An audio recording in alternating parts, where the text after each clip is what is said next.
Hello friends, welcome back to my channel. इस video में मैं आपको बताने जा रही हूँ, अगर आप एमएससी केमिस्ट्री का सोच रहे हैं, सीयूसीटी में क्या क्या सिलेबस रहेगा, क्या क्या चीज़ें आएंगी, क्या टॉपिक्स आएंगे, मैं उस सब चीज़ों के बारे में आपको बताऊंगी। तो जैसे आपको पता है, सीयूसीटी में 2022 में 41 यूनिवर्सिटीज़ जो है पार्टिसिपेट करेंगी। अभी ऐसा ऑफिशियल नोटिस तो नहीं निकला, बट जो है ऐसा होने के चांसेस 90% हैं। जैसे ही ऑफिशियल नोटिस आएगा, मैं आपको वो भी बता ही दूंगी, अपडेट दे दूंगी। तो इस वीडियो में लेकिन हम बात करेंगे कि अगर आप एमएससी केमिस्ट्री की सोच रहे हैं तो क्या क्या टॉपिक्स आएंगे आपके इसमें। तो इस वीडियो में लास्ट तक बने रहें, लाइक कमेंट और सब्सक्राइब करना ना भूलें, क्योंकि मैं ऐसे ही और भी वीडियो लाती रहती हूँ। तो इसमें मैं आपको बताऊंगी पहली चीज़ कि क्या क्या टॉपिक्स, क्या क्या सिलेबस रहेगा डिटेल में। और नेक्स्ट चीज़ मैं आपको बताऊंगी हर एक टॉपिक के अकॉर्डिंग क्या क्या बुक्स आपको नीड रहेगी, किन किन बुक्स की। तो पहले जैसे हम बात करते हैं एटॉमिक स्ट्रक्चर के बारे में। तो आप एटॉमिक स्ट्रक्चर देखेंगे, इनऑर्गेनिक केमिस्ट्री में फर्स्ट टॉपिक एटॉमिक स्ट्रक्चर है। तो एटॉमिक स्ट्रक्चर अगर आपको बेसिक से ही स्टार्ट करना है तो आप 9 से लेके, वैसे मैं अगर आपको बताऊं तो आप 9 से लेके 12 तक की केमिस्ट्री की बुक लेके बैठ जाइए। और ग्रेजुएशन के नोट्स इतने मोर देन सफिशिएंट होते हैं, आपको कोई भी एक्स्ट्रा चीज़ की ज़रूरत नहीं पड़ती है। जैसे मैं एटॉमिक स्ट्रक्चर की बात करूँ आपसे, तो एटॉमिक स्ट्रक्चर में जैसे रदरफोर्ड मॉडल हो गया, ये सारी चीज़ें आप 9th क्लास के बुक में मिल जाएंगी। लेकिन अगर मैं उधर ही पे बात करूँ, आपको पॉलिंग एक्सक्लूसिव प्रिंसिपल हो गया, हुन्स रूल हो गया, ये सारी चीज़ें आपको कहाँ पे ग्रेजुएशन में आपको डिटेल में बताई जाती हैं कि आखिर क्या इसका यूज़ होता है और आखिर कैसा ये रूल बना हुआ था, या इसके बारे में डिटेल में आपको ग्रेजुएशन में ही पता चलता है। तो इसलिए आप 9th क्लास की बुक और ग्रेजुएशन के नोट्स लेके बैठेंगे फर्स्ट टॉपिक में, तो काफ़ी ज़्यादा मोर देन सफिशिएंट रहेंगे। केमिकल बॉन्डिंग है, केमिकल बॉन्डिंग आपकी पूरी की पूरी, जैसा देखा जाए तो अगर आपके पास ग्रेजुएशन के नोट्स हैं तो केमिकल बॉन्डिंग आपकी पूरी उसमें से आपकी पूरी कवर हो जाएगी। बट अगर आपको किसी टॉपिक में बेसिक्स में दिक्कत है जैसे आपके लिए, तो आप 9 से लेकर 12 तक की बुक मैंने जैसे बताया था, आप लेके बैठ सकते हैं। एक प्रॉपर्टी की अगर मैं आपको बात करूँ, तो आपके जैसे आप स्कूल की बुक्स उठाएंगे तो उसमें ज़्यादा डिटेल में दिया रहता है चीज़ें। और हर एक टॉपिक के हमें इतने डिटेल में नहीं देखा, हमें ये देखना है कि आखिर कितने क्वेश्चंस आते हैं उससे और कितने डिटेल में पूछा गया है क्वेश्चंस। ये सारी चीज़ें आपको ग्रेजुएशन में कवर ऑलरेडी कर दी गई हैं, तो आपको स्कूल की बुक्स को उठाने की कोई ज़रूरत नहीं है। Acid base and non aqua solvents है, जैसे आपके acid base and non aqua solvents, मुश्किल ही ये आपको स्कूल में ये टॉपिक्स मिलेंगे, तो आप इसके लिए नेट का यूज़ कर सकते हैं। SPDF ब्लॉक जैसे जो रहते हैं ना आपकी, ये सारी चीज़ें आपको पता ही है, आप हमेशा बचपन से पढ़ते आ रहे हैं। आपकी ये चीज़ें 11th क्लास से स्टार्ट हो जाती है, 10th क्लास से बेसिक से स्टार्ट हो जाते हैं। 11 12 में आपको अच्छे से पढ़ाया जाता है SPDF ब्लॉक के बारे में, तो आप उनमें जाके देख सकते हैं SPDF block. Chemistry of noble gas, तो chemistry of noble gas graduation में आपको एक टॉपिक होता है हमेशा सब में।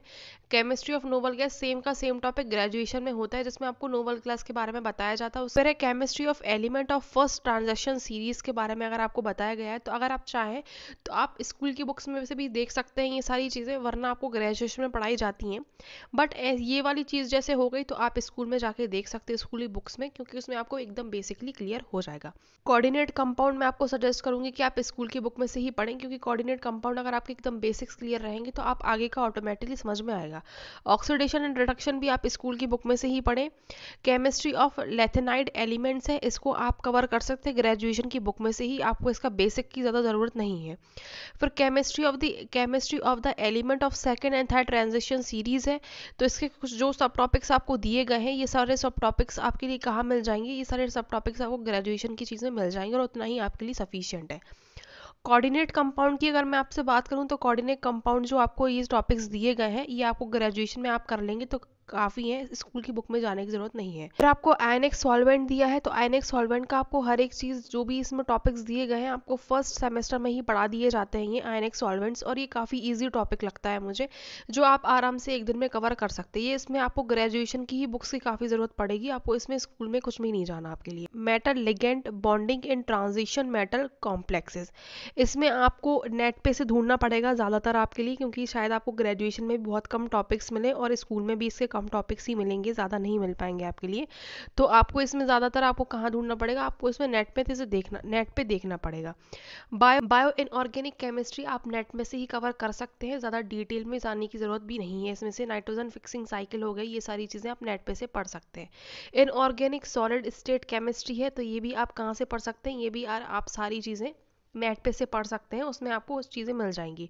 ऑर्गेनोमेटेलिक केमिस्ट्री है, ये आप किस में से पढ़ सकते हैं, 11th-12th में से आप पढ़ लें, एकदम बेसिक क्लियर कर लें, क्योंकि इसमें बच्चे बहुत ज़्यादा मिस्टेक करते हैं और उनके बेसिक क्लियर नहीं होते, इसलिए वो इतनी मिस्टेक्स करते हैं। तो आप एकदम इसको बेसिक से करेंगे तो आपका हो जाएगा। आपको जो है electronic spectra of transition metal complex हो गया और इंडस्ट्रियल फ्यूल्स एंड केमिस्ट्री, ये सारी चीज़ें भी आपको कहाँ मिल जाएंगी, नेट पे से देख लेंगे तो आपके लिए मोर देन सफिशियंट है।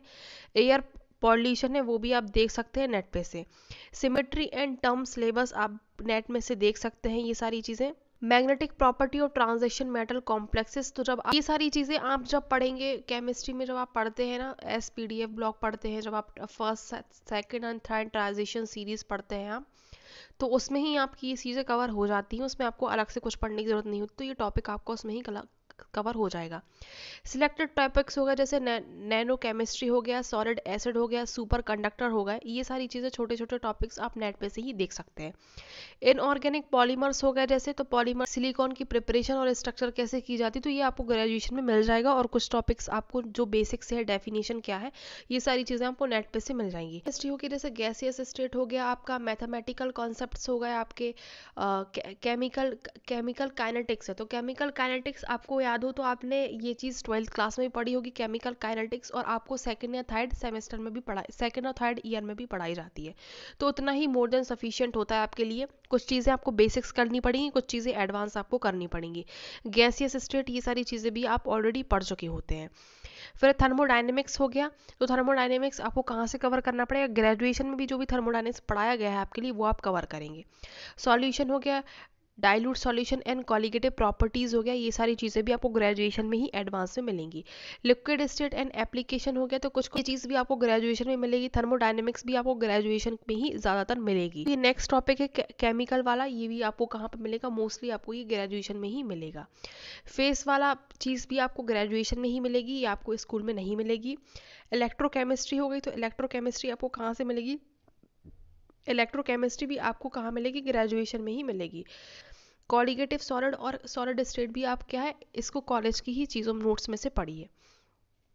क्वांटम केमिस्ट्री आपको उसमें से ही पढ़नी पड़ेगी, ग्रेजुएशन के नोट्स में से। मॉलिक्यूलर स्ट्रक्चर हो गया जैसे, तो मॉलिक्यूलर स्ट्रक्चर भी मॉलिक्यूलर स्ट्रक्चर हो गया, न्यूक्लियर केमिस्ट्री हो गया, ये सारी चीज़ें आपको ग्रेजुएशन में मिलेंगी। अप्लाइड केमिस्ट्री हो गया, न्यूक्लियर केमिस्ट्री, फोटो केमिस्ट्री, ये सारी चीज़ आप ग्रेजुएशन के नोट्स में ही से करेंगे तो ज़्यादा आपका बेटर रहेगा, क्योंकि उसमें से ही टॉपिक मिलेंगे। ऑर्गेनिक केमिस्ट्री में जैसे स्ट्रक्चर एंड बॉन्डिंग हो गया, ये सारी चीज़ें भी ये सारी चीज़ें भी आपको कहाँ करनी, ग्रेजुएशन की बुक में से ही आपको निपटानी है। के नीचे जितने भी टॉपिक्स मैं आपको दिखा रही हूँ, इसलिए सारे टॉपिक आपको ग्रेजुएशन में ही मिलेंगे, तो ये सारी चीज़ें जितनी नीचे आ रही हैं अब, ये सारी चीज़ें आपको ग्रेजुएशन की ही बुक्स लगेंगी, तो आप देख सकते हैं टॉपिक्स के लिए। और अगर आपको कोई डाउट है तो आप मुझसे कमेंट सेक्शन में पूछ सकते हैं। लाइक, कमेंट एंड सब्सक्राइब करना ना भूलें। And thanks for watching my video.